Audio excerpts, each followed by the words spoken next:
Strap yourselves in for another riveting edition of the Kaufman Corner podcast. With you, as always, the good doctor, Dr. Rany Jazayerli. My name is Soren Petro from Sports Radio 810 WHB. As we talk Royals baseball, are they actually a bad team? Do we need to just quit fooling around and just get to it? Or is this just a rough stretch against a tough part of the schedule? We'll talk about it. We will discuss just how bad the offense is. When do the Royals decide if they're a buyer or a seller? When is that a moment where it's like, okay, here's our path. This is the direction we're going? Should we have foreseen this kind of offensive collapse? Was there anything that could have been done this past winter to have prevented these offensive problems? The bullpen's taking on water. Erceg took a shot off his foot. What do they look like without him? We'll get to the minor league minute. Dare I say something positive from the minor league minute? And Jack Caglione's name isn't even mentioned. Ooh, you'll have to wait around all the way to the end. This edition of the Kaufman Corner Podcast. You're listening to the Kaufman Corner Podcast, the most in-depth analysis of the Kansas City Royals, breaking down the Royals like no one else can. Kaufman Corner is hosted by Rany Jazayerli and Soren Petro. Rany is a co-founder of Baseball Prospectus, author of Rany on the Royals, and a former columnist for Grantland, The Ringer, and The Athletic. Soren is the award-winning afternoon drive host of the program on Sports Radio 810 WHB in Kansas City. Kaufman Corner is proudly brought to you by David Starnes Allstate Insurance, covering all the important things in your world. Home, business, life, and even the fun stuff as well. Motorcycle, boat, ATV, you name it, get with Dave and he'll have you covered. Give Dave and his crew a call at 816-781-7331. Visit them online or stop into any of their locations, including North Kansas City, Liberty, and Branson, Missouri. Don't put those insurance needs off any longer. Get with Dave today. He'll give you peace of mind for the things in your life most important to you. And now, here are your hosts, Rany Jazayerli and Soren Petro.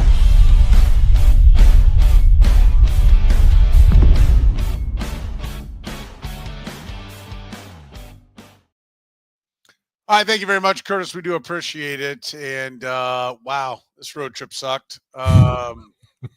I think right now the Homer Simpson phrase, wow, Mo, those guys sure did suck. They're the suckiest bunch of sucks that ever sucked. Seems to be kind of fitting right now. I don't know about you, Rany, but I was disappointed with the 2-8 road trip. Yes, I was thinking of another Simpson quote, which is when Bart told his dad, "This is the worst day of my life," and Homer's optimistic response, "The worst day of your life so far." Right. Which is basically the Simpsons version of the Buddy Bell quote, right? I never say it can't get worse. It could get worse. I will say, there is a principle in the social sciences and psychology that research has shown that when people have an event in their life, let's say they go on vacation, the way that event ends has a overweighted impact on the way it's remembered it's stored in their memories. In other words, if you go on a vacation, if the last day of your vacation is a really good day, you will have much fonder memories of that vacation than if that great day happened to be somewhere in the middle. And conversely, if you finish a vacation with a terrible day, that will be what you remember more than anything else from the vacation. Okay. Which is a very egghead way of saying that we could be in an even worse headspace right now if the Royals had not pulled up the victory today, because they lost 6 in a row and they were facing the barrel of Tarek Skubal, the defending American League Cy Young winner. They got to him for an early lead. They blew the lead. Daniel Lynch gave up his first run as a reliever basically ever to give the Tigers the lead with 6 outs to go. And they somehow managed to pull it out and end their 6-game losing streak. So, like in the unlikely but not impossible event that they end up making the playoffs, I think we will look back at a game like today. This is the kind of game that the 2024 Royals would win and that most vintages of Royals teams in the last 20 years would not have. They came back, they did not allow the losing to compound. They were able to halt the momentum and pull out a win in a game maybe they shouldn't have. So give them credit for that. But The magic number here is the 6. All right, the 6-game losing. Can I just say you went like 5 minutes, just basically saying, they got one. Like Is this your first podcast with me, Soren? Like, this is what I do. I spent 5 minutes on a point you can make in 5 seconds. Yeah, it literally amounted to, they got one. Well, they got one they shouldn't have, so good for them. But Okay. the 6-game losing streak, that's a bad sign. We've done this before, but just to remind everybody, this is, the Royals have had a 6-game losing streak now, and we're 3 weeks into the season. That is not unusual. In fact, that is par for the course for the Kansas City Royals, going all the way back to 2004, 22 seasons. In 19 of those 22 seasons, the Royals have had a 6-game losing streak before the 60th game of the season. The 3 times they did not have a 6-game losing streak in the first 2 months of the season were 2014, 2015, and 2024. So in other words, when they can go 2 months without a 6-game losing streak, they are 100% guaranteed to make the playoffs. And once again, they couldn't do that. They couldn't even make it a month. In 16 of those 22 years, they have had that 6-game losing streak start within the first 30 games of the season. Think about how soul-crushing it has been every year to have a long extended losing streak start, usually within the first month of the season. It's just what they do. And it's exasperating, I should say. It's frustrating. It's maddening. It shows no sign of ending. And so if you want to be pessimistic, that's what you can point to. 6-game losing streak this early in the year generally, actually exclusively means it's not their year. So that's going to be a tough one to come back from. Yeah, it is. And I don't like seeing this start this way, but I mean, let's attack the first question. I mean, are they a bad team? Right? Let's start right with that. Is this a bad team in your mind? It certainly might. Right. The only saving grace here is they just finished 17 games in 17 days. We talked about this. The last 10 on the road, all 10 against playoff teams from last year. Like the schedule, we talked about this when the season began. The schedule started rough. And for the first 2/3 of it, we thought they were holding up just fine. They were 8-8 a week ago. 9-14 is exactly what they didn't want to have happen. But we knew that could happen even with a good team. But if it's going to change, it has to change like now, right? We're going up against the Rockies, who are, the closest thing we might see to the 2024 White Sox this year might not be the 2025 White Sox. It might be the Rockies. Then the Astros, the Rays, who have been disappointing, the O's have been disappointing. The White Sox are after that. So, we will be able to, I think, have a strong answer for that 2 or 3 weeks from now. Well, what's your gut tell you? You're right. I mean, if people don't know, those 10-game road trip where they went 2-8, they played 12-9 Cleveland for 3, 14-8 Yankees for 3, 13-9 Tigers for 4, right? 3-16 Rockies, 10-10 Astros, 9-13 Rays, 9-12 Orioles, 5-16 White Sox. I mean, that's a gimme stretch that's there. Yes, at that point we'll be able to show, okay, here's tough schedule, here's good schedule, here's the collective. What does your gut tell you right now before they head out on this? This not head out, come home, head out, and come back home for the next 16 games. What do you think? Are they a bad team? I'm worried they might be, because the offense is just so bad that, even in 3 weeks, it's hard for any offense that is remotely competent to be this bad for this long. We can get into the numbers, but at least so far, this is historically bad in terms of what they are, how they're scoring, and they're doing that with one of the 2 or 3 best players in the sport in the middle of their lineup and playing at his expected peak performance. Everyone else has been terrible. It's hard to fathom. They are, I think you picked up on this too, or Curtis did, but I don't think people realize it. They just extended a streak now to 16 games where they have scored 4 runs or less. in Yeah, the I'll give you whole. that's Curtis's stat. Yeah, well, the stat I got, he has a even better stat than me. What I found basically that in all of Royals history, they've only had a streak that long with scoring 4 runs or less once ever. And that was the 2018 Royals went 19 in a row scoring 4 or less. The 2018 Royals lost 104 games. Well, I need to remind you, right? So, like, that's not a good sign. Like, 4 runs, they haven't scored 5 runs in a game in 3 weeks. That's absurd. And that's kind of scary. Yeah, Curtis added they joined the 88 Rangers as the only team to score 4 runs or fewer in 21 of their first 23 games while using the DH. The only other team to do it while using the DH. If you go back to last season, including the playoffs, the Royals have now scored 4 runs or fewer in 36 of their last 40 games.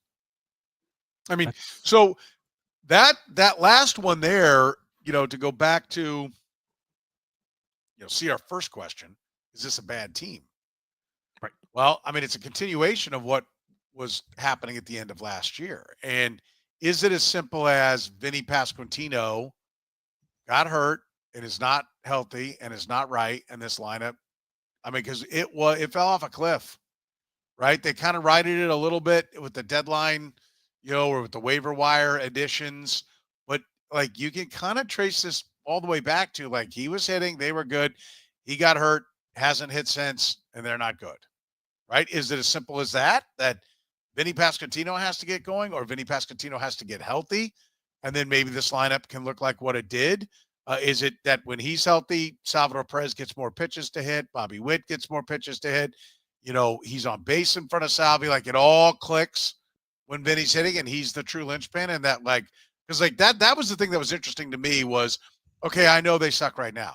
But it's the connection that goes to this started at the end of last year, and there's been no let up whatsoever.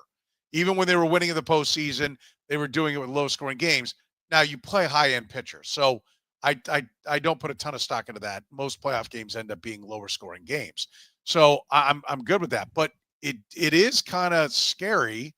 Like, is it all around Vinny Pasquantino? And if not Vinny, then it's the fact that they need another hitter. And they don't have it right now, period. End of discussion. It's like you got to have at least 2. You got to have somebody to back up the star. And they haven't had that since his wrist injury. And therefore, they've been a bad offensive team, thereby making them a bad team overall since his wrist injury. Yeah. I wish you could pin it all on Vinny Pasquantino being the linchpin. And like if he just starts to hit, it'll work its way out. They'll work their way into shape. I don't think it's that simple. The entire roster right now, there are 3 guys with an OPS of 600. Bobby Witt's at 847. Mark Canha, who's back in 21 plate appearances, he's at 976. But I'll give you Mark Canha because he's done more in 21 plate appearances than MJ Melendez did in like 60. And then Maikel Garcia is at 771. 600 is not a high mark. That is literally the Mendoza line of OPS is 600 because the 600 OPS is comparable to a 200 batting average. Only 3 guys on the roster, period. Salvador Perez isn't there. Vinny's not there. Michael Massey's not there. Jonathan India isn't there after today, right? Kyle Isbell isn't there. Like this is not a, yes, your number 3 hitter isn't hitting, but neither is your number 4 hitter or number 5 hitter or number 1 hitter. So it's a problem. I want to tackle this one. As Jason says, simple. No hitting in the outfield. There wasn't any last year. Low production at first. They had that. Salvi old. He was old last year, right? And he goes through hot and cold stretches. This is a cold stretch right now. Vinny bad. Well, that goes back to the low production at first, right? That's the same thing, just duplicating it. No real third baseman hitting or fielding. Maikel Garcia did not hit last year like a third baseman, yet they were fine. Time to sell some pitching assets, right? Like, I think, they're not as drastically different from last year as I think people might want. They're worse. There's no doubt about it. That's why I bring it up. They're no worse than they were at the end of the year, which is when Vinny got hurt. Do I think it's all Vinny? No, it's never one thing.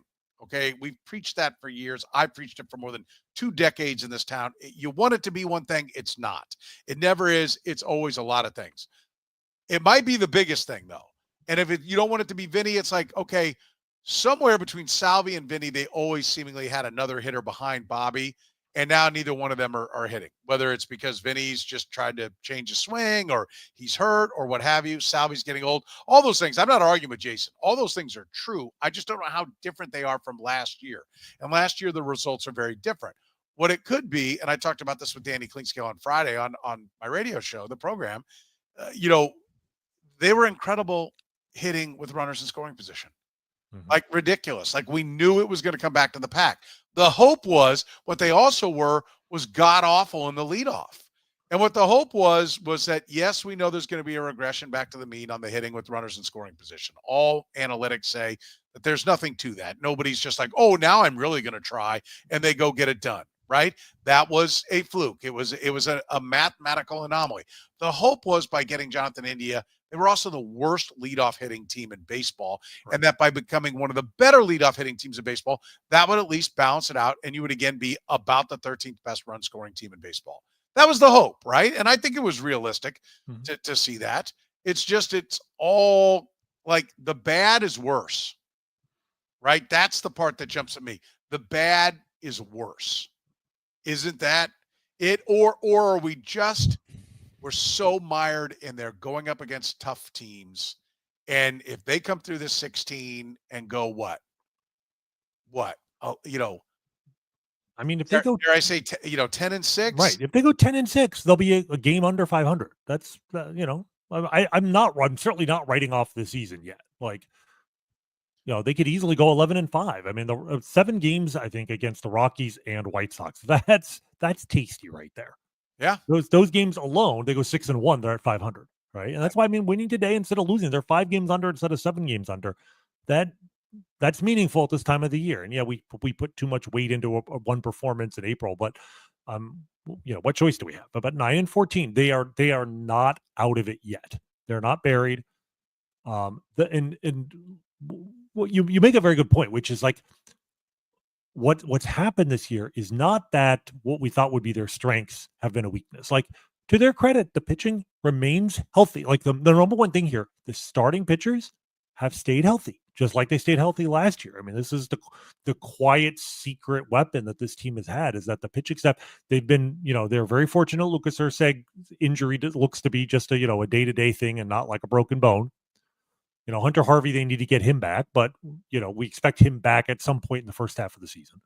But the pitching staff has been fine. They've been great. They've regressed a little bit. I think that the team overall is 12th in the league, 12th in the major leagues, I should say, out of 30 teams in runs allowed, which, I was hoping they would be, in the top 7 or 8, but 12th is within spitting distance of that. And I mean, frankly, just take out Chris Stratton and Sam Long and you're looking a lot better. So, pitching, has been a little bit of a disappointment, but very minimal.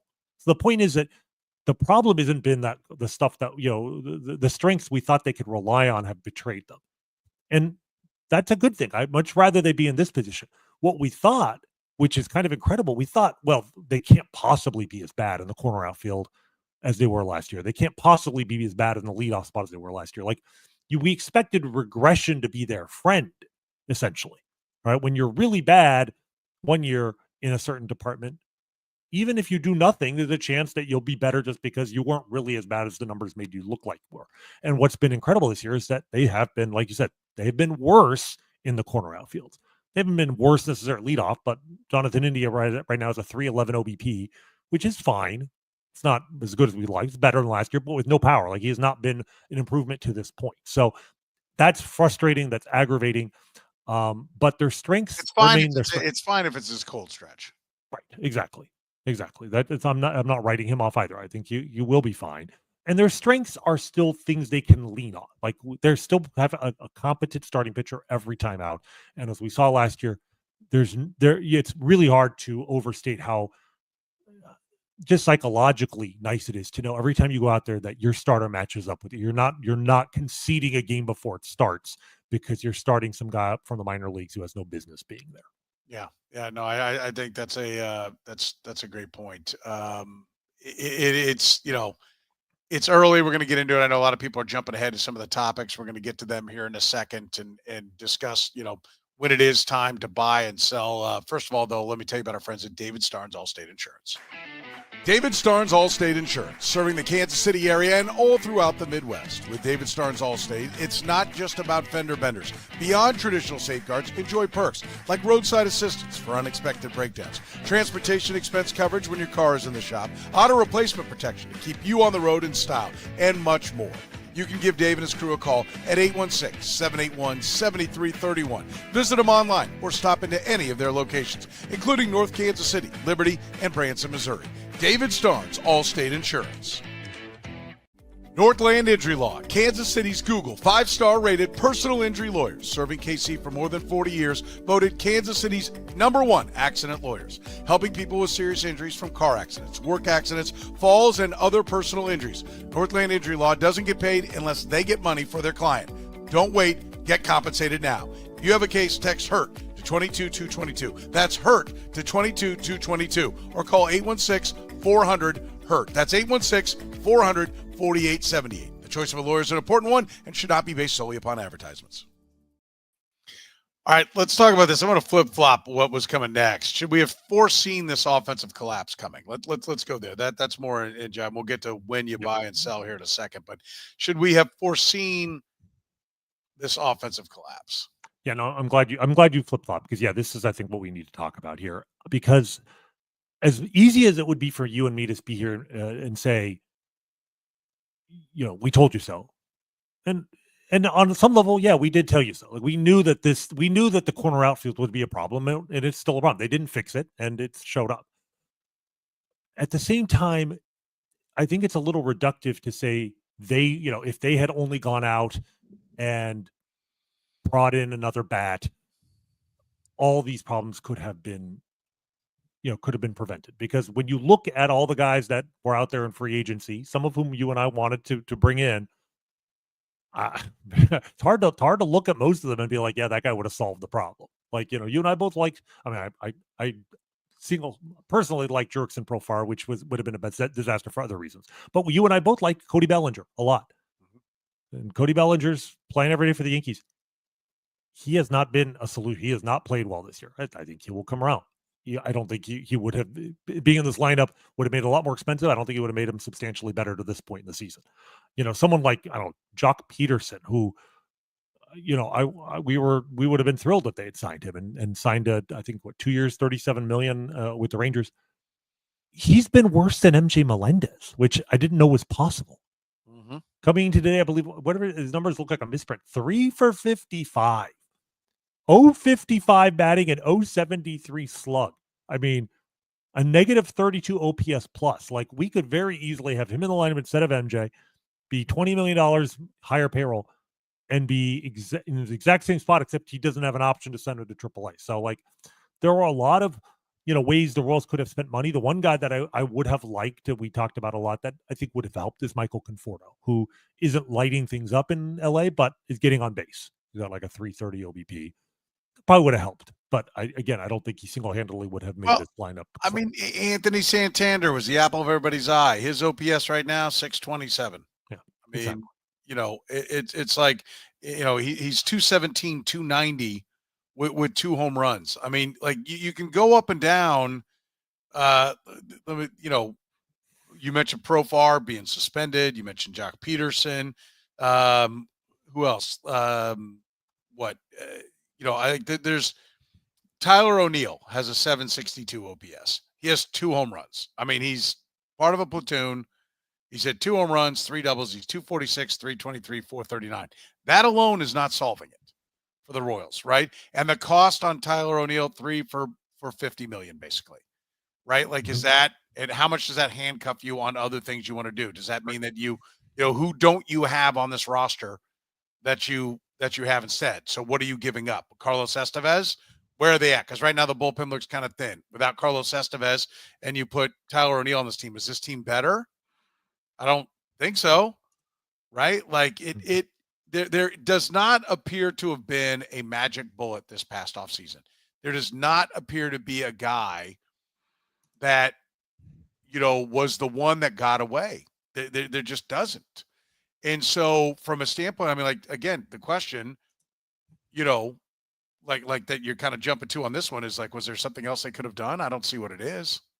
Yeah, no, you make a really good point about the money that they didn't spend on the outfielder. They ultimately decided that the money, didn't make sense for any of the free agents they talked to, and they gave it to Carlos Estevez. And you know what? That based on how well he has pitched, and especially now with Erceg out and Harvey out, like I think you could, as bad as their record is, I think you could argue that the decision to spend the money on Carlos Estevez instead of an outfielder has actually been very helpful to this team's record, right? Like they would be even worse had they spent that money on almost any other any hitter instead of the guy they gave it to. So Yeah. I can't fault their free agent spending. To me, the original sin for why they are in the position they're in right now, the reason why they have no offense right now is because they drafted like crap for like 7 or 8 years. Well, and before we leave the free agents, because you're right, because we put together a list for this, but the I want to add one other thing. Like some of the guys too, like Teoscar Hernandez, he went to the Dodgers. You mentioned Michael Conforto. He went to the Dodgers. If the Dodgers wanted him, they were going to get him. And so if you go 2 on Conforto, they'll go 2 on Conforto. I've had enough conversations with the baseball people in this town, and it's like there are some teams that when they put their teeth into a guy, you just get out of the way. Like if you want to, like for me, I would take the time to go back and forth with the agent and see if I could just drive up the price on him for a little bit. And maybe the Royals or some other club did. For most guys, are like, listen, I don't have time to screw around with someone that I know I'm not ultimately going to get. So I'm not going to make phone calls and keep people on. Plus, you do that enough times, you get a reputation that you're just jerking guys around. And so you can't do it. So when you're out, you're out. You got to look at where the guys signed. The biggest bat, and I took out all first basemen and catchers from this list. But Santander, Toronto, Teoscar Hernandez, Dodgers, Tyler O'Neill, Baltimore, Jurickson Profar, Atlanta, Jock Peterson, Texas. Hassan Kim went to Tampa on a 2 for $29 million deal. By the way, he's hurt and he hasn't really hit either. And he plays the middle infield. Michael Conforto, Dodgers. Gleyber Torres, 1 year, $15 million to the Tigers. A second baseman. Seemingly the one spot that they didn't need after they acquired Jonathan India. So it is entirely possible that it's just like, this was just maybe this is the big mistake we made. It was the perfect offseason last year. They sat in a October press conference after losing 106 games and said, we got to find 2 starting pitchers. We got to find some weapons in the bullpen.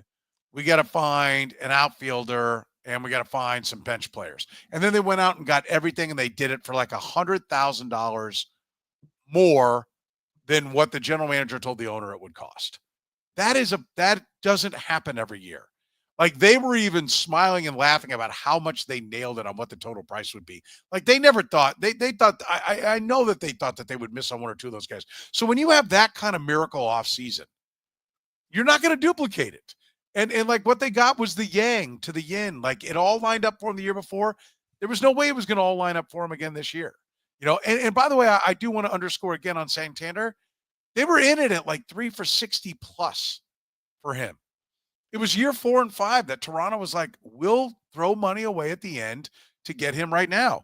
And I cannot, even if it sucks all year, I cannot blame this organization for trying to add to this year by throwing away 3 years down the road. I don't want to see that. So yeah, you can't be. And now continue with like, the problem is that they have swung and missed in the draft. Right. I mean, what your point is very well taken. I mean, you have they tried. And yes, it's frustrating when teams say, well, we were in on, whoever, Mookie Betts, we were in on Shohei Ohtani, especially when it's a superstar, like you either got him or you didn't. But like when it's a mid-range guy, I believe the Royals when they say, yes, we actually made what we thought was a competitive offer, but we weren't going to make a stupid offer. Like you have to have the wherewithal to have a line in the sand that you draw. And it's like, this player is worth X to us. If we could get him under contract for X or less, we will do it. If he wants more than that, if he can get it somewhere else, we have to stay disciplined. Knowing that if you don't get him, the money that you didn't spend on him, you can deploy it on a different free agent. You can use it to get a guy who's under contract with a team that maybe is overpriced, and they'll pick up a portion of the contract. Like, how many times do you see a team, sign a guy and a year later they're willing to give away that contract for, and pick up 30, 50, 70% of the cost. So, yeah, the Royals, I don't blame them for who they didn't sign at this point. I blame them for who they drafted like year after year, Yeah. both because they don't have an internal, like they don't have anybody in the farm system who can play the corner outfield. Yeah. MJ Melendez was the best they could do. And also because the farm system is so bad, they didn't have the depth to go out and make a trade this offseason. Because, for as much as we talked about them going and signing a free agent corner outfielder, they could have made a trade for a bunch of guys as well. I mean, how many times have we heard, Taylor Ward or something like for the Angels was a guy who, was a popular guy to link to the Royals simply because he wasn't a star. He was a decent player who seemed to be available and that the Royals might want to trade for. The problem is it probably would have taken the Royals like a chunk out of their top 10, like two or three of their top 10 prospects, because their top 10 prospects by and large aren't very good compared to other teams' top 10. Well, and by the way, Taylor Ward's still there. Right. Like obviously the Angels weren't just handing him away or he would be somewhere else by now. He is still there in Anaheim. I want to go over the drafting because you brought that up, and I just so people understand. And I threw out 25. Well, we haven't had 25, but 23 and 24. It's too early, and we're still optimistic about those guys. But 22, Gavin Cross, as a college guy, could be up. He's not. He was the 9th overall pick, right? Frank Mazzucato was taken 7th. Jackson Merrill went 27, right? Asa Lacy went 4. Garrett Crochet went 11. Jordan Westberg for the Tigers went 30th. Nick Lofton also came in that 20 draft. Nick Prado in 2017 went 14. Tanner Houck went 24. Brett Rooker went 35. They even had Brett Rooker on the roster, I know, to all of our chagrin. They had no pick in 2016 because they wanted to sign Ian Kennedy. Pick number, they would have had 27. Pick 30, Cole Reagans. 32, Will Smith, catcher, who's been a big hitting catcher. I know they don't need another catcher, but I'm just giving you examples of who the best guys that were available after their pick. And in 2015, with Ash Russell, they could have taken Walker Buehler. They took Ash Russell at 21. Walker Buehler went 24. Brian Hayes went 32. I mean, why do they suck right now? You cannot go 0 for the first round year after year after year, right? Like that is the bottom line. And if they're going to sustain this, they've got to not only hit on those more often than not, they've got to hit on, somebody in the lower rounds as well. And that's the frustrating part is because, and yes, Comment says these were all GM DM drafts. Every one of them was. And that's the point, is that you're still paying for those sins. And you will be until you cycle through about 7 more years because of the development time, right? And so it is a lot of heavy lifting that they're having to do to try to put this club together. Yeah, there's no way to sugarcoat it. The drafting up until they hired Brian Bridges for the draft last year. They made a big change. Like Lonnie Goldberg was in charge for many years. He got promoted, and I think Colin Gonzalez, Danny Gonzalez, I believe was or Danny Ontiveros. I'm confusing the guys. Danny Ontiveros was in charge of the draft, I think in 2022, 2023. But they finally brought in Brian Bridges last year. And I mean, the results are the results. When you're taking a guy like Asa Lacy, we haven't seen him on the mound in like 3 years. Yes, okay, injuries happen, but like this is more than just injuries with him. When you are fundamentally misevaluating players or betting on Frank Mazzucato to take a step forward, and here 4 years later, and his velocity still hasn't come around at all, and it happens year after year, you start to wonder, is your process flawed? Obviously, they did get Bobby Witt in the middle of all that. But Bobby Witt, they had the second pick in the draft, and there were 2 absolute can't-miss franchise players in that draft. Credit to them getting getting the right one, I guess. They're both good, but one's great. And they haven't messed up Bobby Witt's development, certainly. But it's been a disappointment. And, I don't want to harp too much on it, in part because they brought in Brian Bridges. JJ Piccolo has acknowledged the problem by bringing in somebody new. Last year's draft, we have to start evaluating now from basically what they did last year. And Jack Caglione certainly been promising. Mark, hasn't been absolute can't miss yet. I want to point out Cam Smith, who was the 13th pick in last year's draft, is in the major leagues and, had a 2-homer game the other day. And he was taking 7 picks after Jack Caglianone. So it's like Jack Caglianone's not the only guy in that draft who is shining, but I think we're right now quite happy with that pick. The second round pick last year, David Shields, still has not made his pro debut, which sounds bad. He was 17 when he was drafted. He's a high school pitcher. He won't be 19 till September. So the fact that he has not made his debut in a full season league, I'm a little disappointed. I'd like to see him, but I don't think there's a pitcher on the low A roster who's younger than 20. He'd be 2 years younger than everyone else on that roster. So I'm willing to wait and see. There's a lot of cautious optimism with him. Their third round pick was a polished college pitcher, Drew Beam out of Tennessee. He debuted this year, high A ball. First start was not good. His last 2 starts have been much better. It's too early to tell. So really right now we don't have almost any returns from last year's draft except for Caglianone. But what we see from Caglianone, it's a different kind of draft. He's a different kind of player that they would not have taken, I think, in previous years, or certainly have not. But this is going to take years to recover from. There's nothing.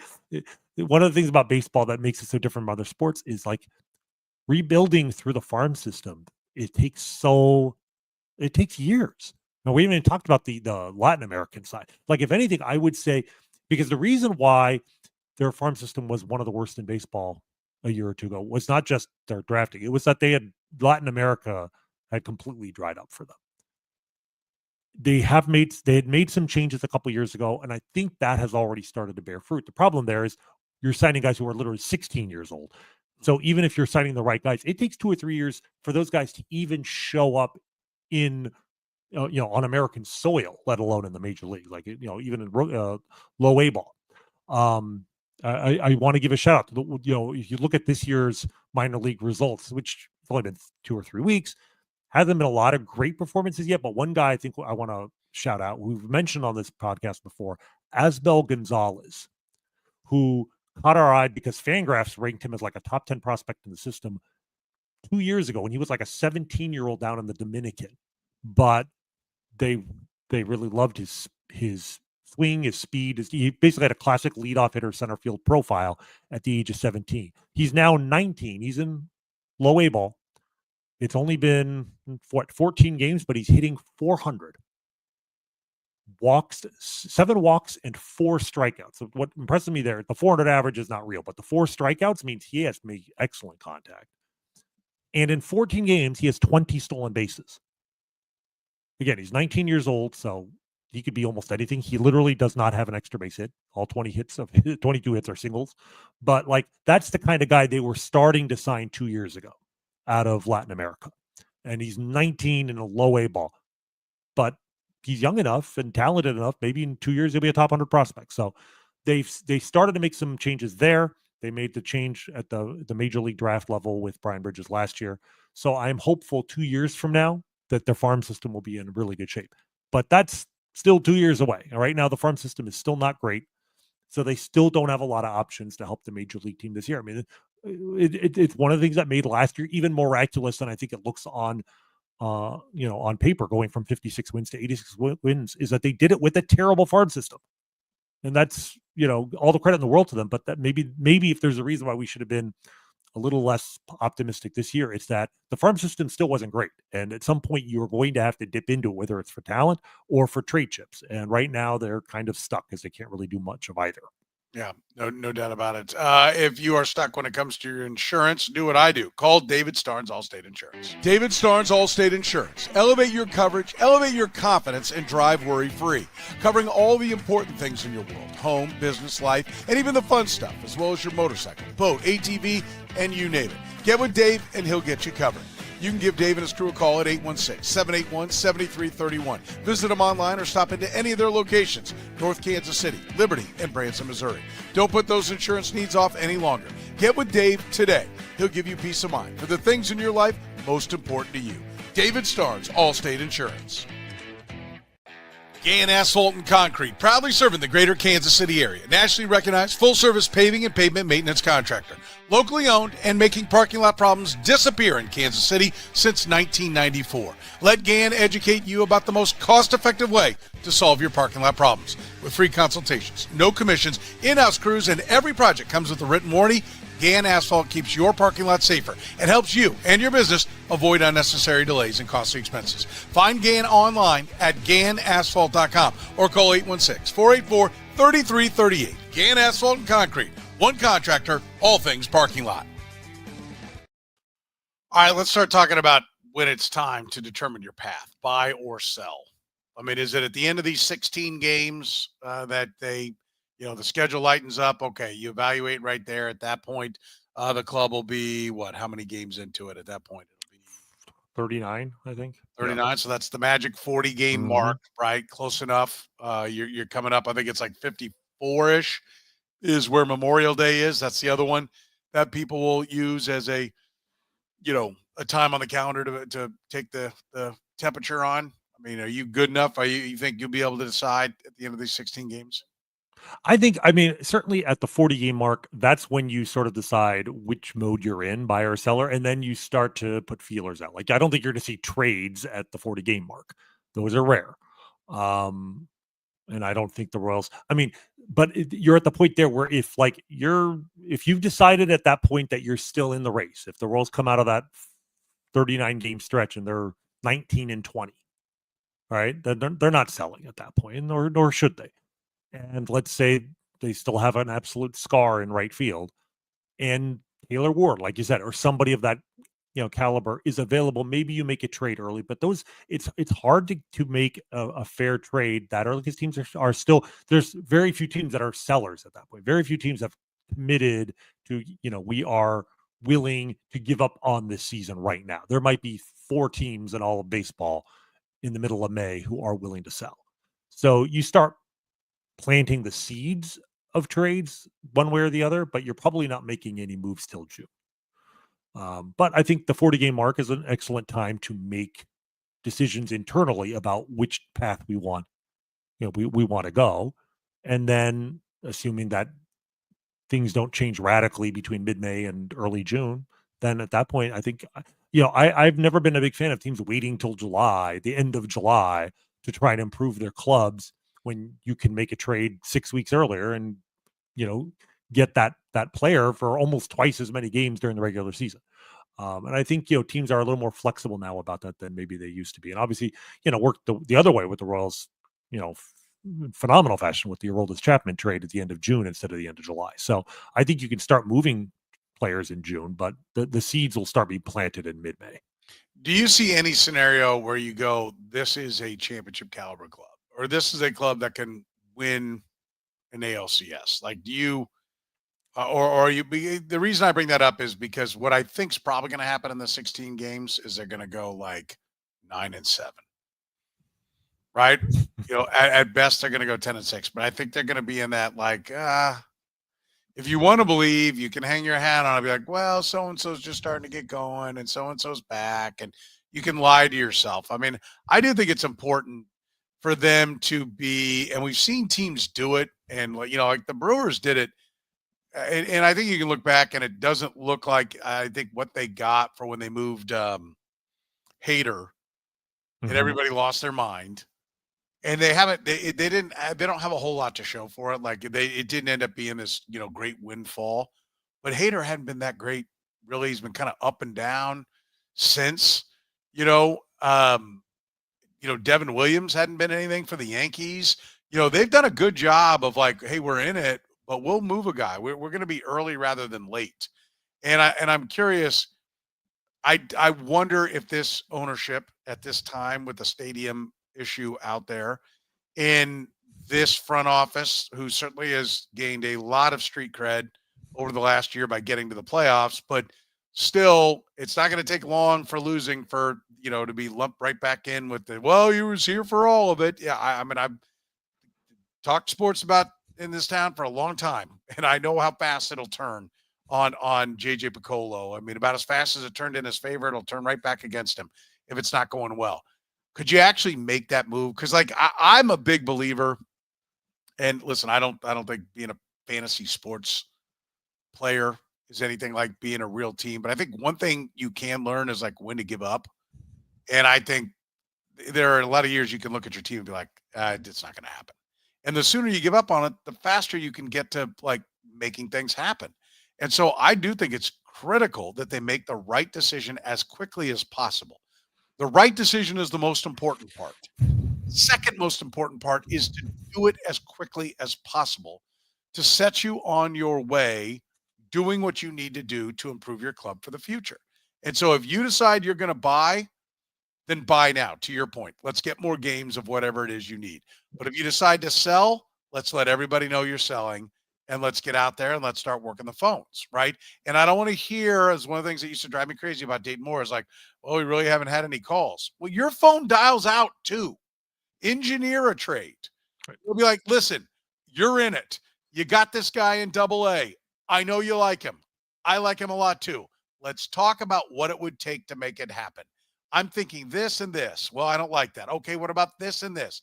Go be proactive about trying to make things happen. And I think that is one, getting it right. Should you buy or should you sell? Most important part, getting it right. Take the time to get it right. But as soon as you have come to that, then to move quickly. Yeah, absolutely. I think, like you said, the situation with the stadium will make it difficult for them to be sellers, but for precisely the reason I said, which is that there are so few sellers early in the season, and with 12 playoff teams, there are fewer sellers in general than there used to be. It's always a seller's market now at the trade deadline, because if 12 teams can make the playoffs, that means 18 to 20 teams can convince themselves that they're in a pennant race and they should be buying. And then, so at most there's like 8 to 10 teams selling to 18 to 20 teams, which, that favors the seller. So if you're going to sell, and the thing is, I mean, it's not like even if this team is not good, it's not like they're bereft of talent. Like Seth Lugo is a free agent potentially at the end of the year. Like Hunter Harvey, when he comes back, will be, a definite, valuable player to put on the market. So they can definitely make some moves. And look, we have Bobby Witt for this year and 5 more years under contract, right? You'd hate to waste any of the years you have Bobby Witt at the peak of his powers, and not make the playoffs.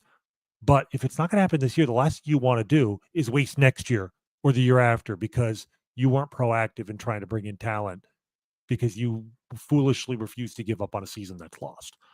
I don't think they have to make any decisions right now.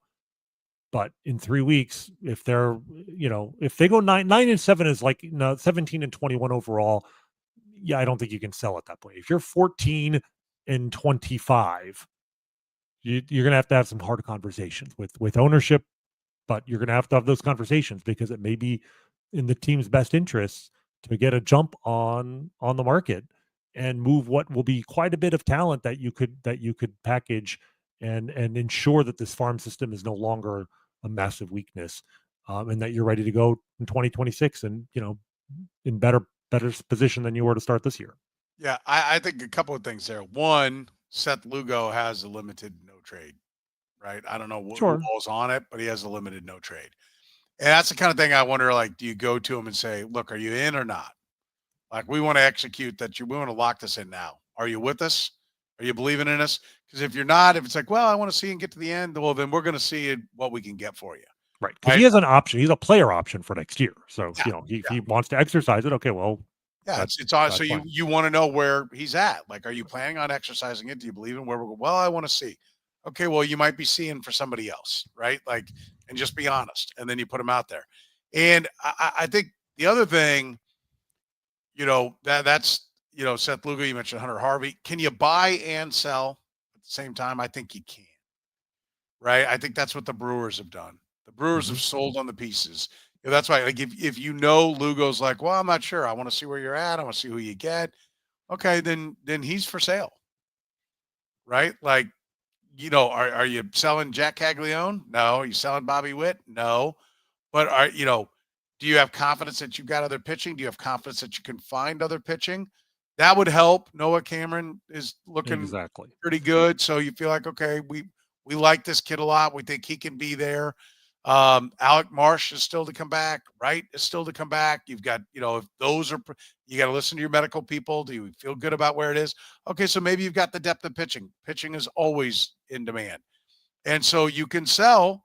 And that's why you have to perfect the art of developing and fixing pitching. Like, Pitching that comes to you that needs fixing, fix it, then sell it, right? Like develop pitching, sell off the excess, sell off the current guy and have another guy ready to go. Like that, whether you like it or not, that's what you're going to have to do. So I do think that they can sell without it being a rebuild, right? And I think they can sell pitching and go buy outfield. Right. Especially if you sell pitching and get prospects and you use some of those prospects or other prospects that you have to go get outfield. I mean, I think you can be doing both, and that's transactional. That's what they're supposed to be now. And so even if you decide to sell, it doesn't mean you're selling everything. 100%. I mean, the Royals, it's unusual in the sense that they are, as frustrating as they are in their inability to develop hitters right now, or at least find hitters. They are legitimately really good on the pitching side. Right? Suddenly, in the last 2 years, they've become not just in terms of they went out and signed Seth Lugo and signed Michael Wacha and acquired Michael Lorenzen, right? And kept all of those guys around, and they've all they're all in the rotation. They're all good pitchers, but also internal development. Like you said, right now the player in the minor leagues who might be most imminently ready to help the team. There may be one exception. We'll get to him at the end, but the one guy I'm thinking right now is Noah Cameron. Like you said, like if they have an opening in the rotation, Noah Cameron, he's pitching well in Omaha. I think he might be ready.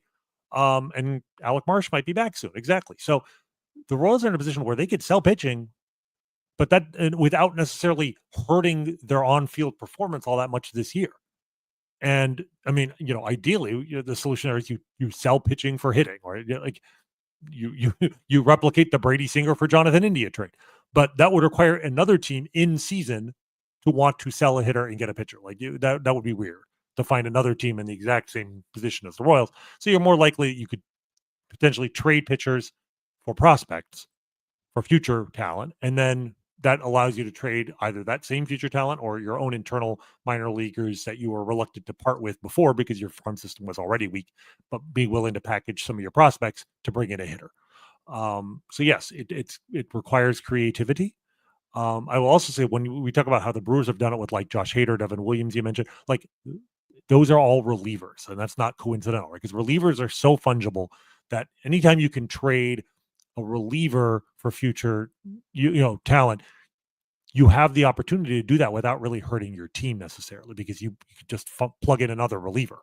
So if the Royals get bowled over for a Hunter Harvey, when he comes back, if Estevez and Erceg are pitching really well and you're happy with Daniel Lynch, maybe you're like, you know what, we have the depth that we could trade him and not miss him, and the talent we get back for him in return, it's it'll allow us to make a more confident offer for a hitter somewhere else. So JJ, I wouldn't even suggest this if Dayton were still GM. JJ, I think there's a possibility we may see a little buying and selling.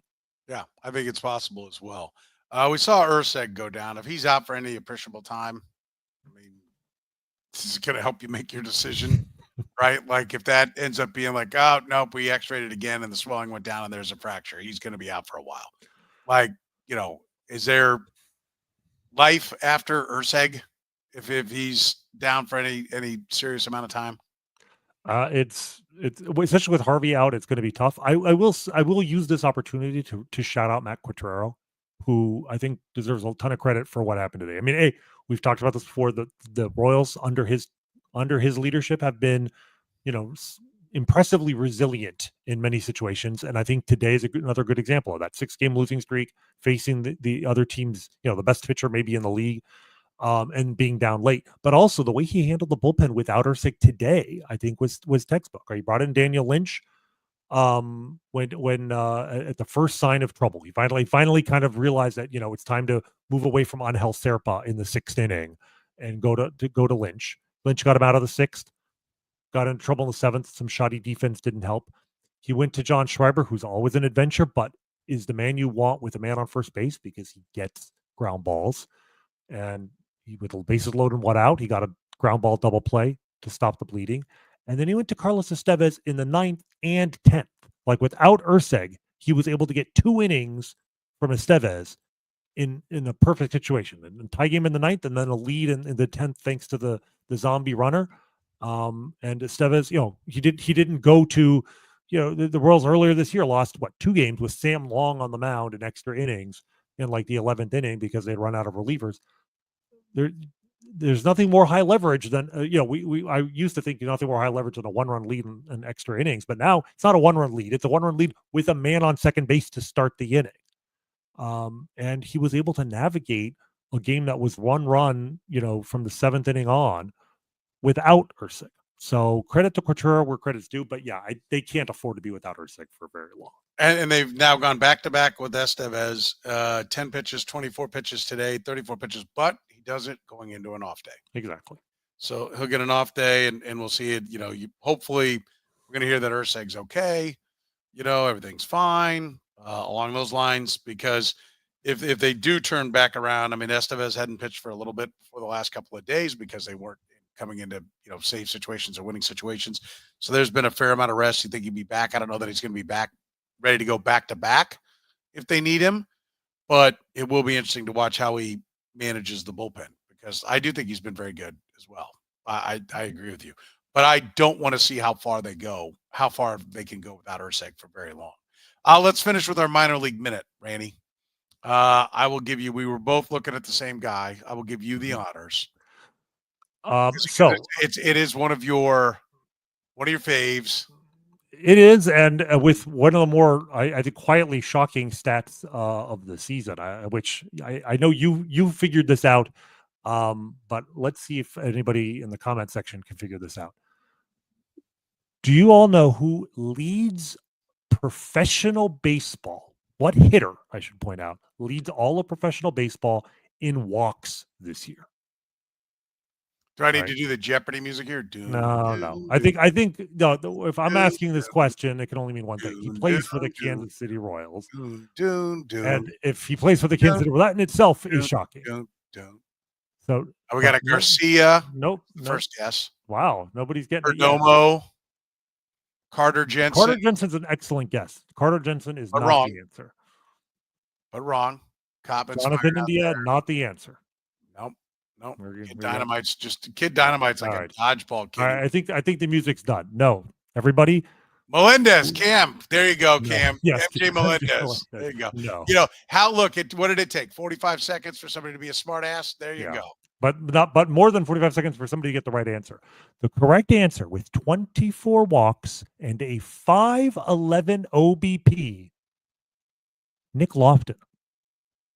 Nick Lofton quietly started to show some like Kevin Seitzer-esque abilities last year when his walk rate spiked in AAA at a 4.09 OBP last year, but struggled in the major leagues as we know. He only at 189, although he had a good walk rate, an excellent strikeout to walk ratio, 24 strikeouts and 19 walks in the major leagues last year. But the quality of contact wasn't there. This year, hitting 323, 24 walks in 19 games, 436 slug, 5.11 OBP. Now, look, I don't think he's going to do anything like that in the major leagues. And yes, major league pitchers throw better strikes than AAA pitchers, and he probably won't be able to replicate that. But for a team that is starving for on-base percentage, that came in today with a 279 team OBP, maybe we can find spot for Nick Lofton. Now, the problem is he's played almost exclusively third base this year. He's basically a poor man's Jonathan India. And I don't think we're going to move Jonathan India for him. He has played the outfield in the past, but not this season. If you bring him up, do you put him at third base, move India to left, move Michael Garcia to right? You have two guys playing out of position. Like, I don't know how you make this work. Do you just DH him? You could put him at second base instead of Michael Massey, I suppose. But I'd like to see him I'd like to see him in the lineup in the outfield in Omaha. They got rained out today, so I was hoping maybe we'd see a position change today. But if there's one easy solution right now for the Royals that they can pull off, it would be to say goodbye to Hunter Renfroe, who I think is on his last legs regardless, and say hello to Nick Lofton and figure out if they can find a way. Because you know what? India's getting on base. Kevin Biggio is disappointing, as he is on the power side. Yeah. He's got a 333 OBP. He's done some good things. Get enough of those guys in your lineup, and you have guys on base when Bobby Witt comes up. when Vinny gets, comes to the plate, and Vinny will get hot eventually, etc. So I'd like to see Nick Lofton in the major leagues. Yeah, I would too. And I was watching that stat, and I'm like, wow, 24. I mean, he has made a concentrated effort. Like, he recognizes what it is he needs to do to be up. Versatility, he's always been willing to play multiple spots. He's got that. Hopefully he can play him really, really well. I don't buy it till I see him play it well at the big league level. But if he can get on base, he starts to look like a valuable piece. So, yeah, it's an important part of the equation, no doubt. Listen, support the Kaufman Corner podcast by supporting our great sponsors like David Starnes Allstate Insurance. You can give Dave and his crew a call, just like I did. Call 816-781-7331. Their customer service is absolutely fantastic. I have a ton of questions. They're answering them all. 816-781-7331. Northland Injury Law, Kansas City's Google 5-star rated personal injury lawyer, serving KC for more than 40 years. If you've been hurt in an accident, text HURT to 22222. That's HURT to 22222. By our friends at Whataburger. It's back. You've got a wonderful lineup. The mushroom and Swiss burger, the sweet and spicy bacon burger, my personal favorite, the patty melt, or the honey barbecue chicken strip sandwich. It's back at Whataburger right now. Remember, Whataburger is open 24 hours a day with breakfast served 11 p to 11 a. And, of course, our great friends at Gann Asphalt and Concrete. One contractor, all things parking lot, free consultations, no commissions, in-house crews. If you've got problems in your parking lot, whatever they might be, Gann Asphalt and Concrete can solve them. They've been doing it for more than 30 years in Kansas City. Find them online at GannAsphalt.com. For the good doctor, Dr. Rany Jazayerli, I'm Soren Petro saying thank you very much for joining us here on the Kaufman Corner podcast.